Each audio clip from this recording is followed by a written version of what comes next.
నిజామాబాద్ జిల్లాలో మూడో విడత పంచాయతీ ఎన్నికల పోలింగ్ ప్రశాంతంగా కొనసాగుతోంది. పోలింగ్ కేంద్రాల వద్ద ఓటర్లు బారులు తీరారు. దీనిపై మరింత సమాచారం మా ప్రతినిధి శ్రీపతి అందిస్తారు.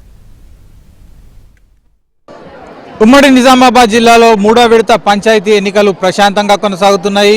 అయితే చాలా ప్రాంతాల్లో ఓటర్లు ఓటు హక్కు వినియోగించుకునేందుకు బారులు తీరుతున్నారు. ప్రస్తుతం మనం చూస్తున్నాం నందిపేట మండల కేంద్రంలో మనం ఉన్నాం. ఇక్కడ సుమారు 9,400 మంది ఓటర్లు ఉన్నారు. ఈ ఓటు హక్కు వినియోగించుకునేందుకు ఉదయం నుంచే బారులు తీరిన పరిస్థితి కనిపిస్తుంది. ఏదైతే సాధారణ ఎన్నికలు, అసెంబ్లీ ఎన్నికల్లో, పార్లమెంట్ ఎన్నికల్లో కనబడే హడావిడి మనకి గ్రామ పంచాయతీ ఎన్నికల్లో కనిపిస్తుంది.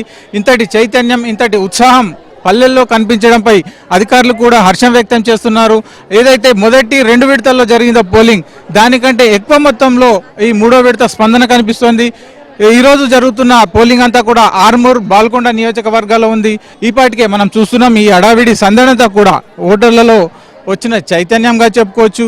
అలాగే అధికార యంత్రాంగం చేసిన ఏర్పాట్లు అంటే ఓటర్లకు అవగాహన కల్పించడము, అలాగే ఇంటింటికి ఓటర్ స్లిప్లను పంపిణీ చేయడము, ఓటుకు వినియోగించుకునేందుకు వారిని చైతన్యపరిచిన ప్రక్రియ ద్వారా ఈ స్పందన కనిపిస్తోంది.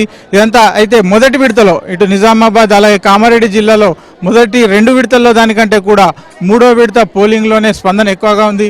ఏదైతే చూస్తున్నాం ఓటర్లు గంటల తరబడి బారులలో నిలబడ్డారు, బారులు తీరారు. తమ ఓటు అవకాశం కోసం పిల్ల పాపలతో అలాగే వృద్ధులు కూడా, వికలాంగులు కూడా తరలి వస్తున్నారు. సాధారణంగా యువకులు కూడా కొత్తగా ఓటు హక్కు నమోదు చేసుకున్న యువకులు కూడా ఓటు హక్కు వినియోగించుకుని పోటీ పడ్డ పరిస్థితి కనిపిస్తోంది.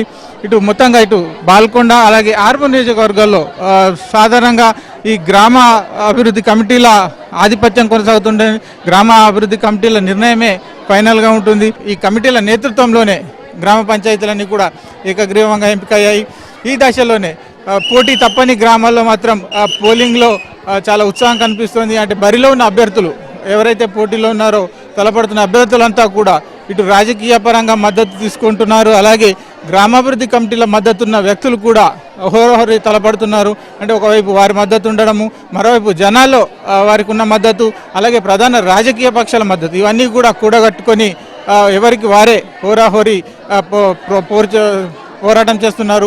ఈ దశలోనే ఓటర్ మద్దతు ఎలా ఉండబోతోంది, ఓటరు నిర్ణయం ఎలా ఉండబోతోంది, ఎవరికి జనం పట్టం కట్టబోతున్నారనే విషయం మాత్రం ఉత్కంఠ కొనసాగుతూనే ఉంది. ఇది ఉమ్మడి నిజామాబాద్ జిల్లాలో తాజా పరిస్థితి. వీడియో జస్ట్ అనిల్తో శ్రీపతి, ఏబిన్ ఆంధ్రజ్యోతి, నిజామాబాద్.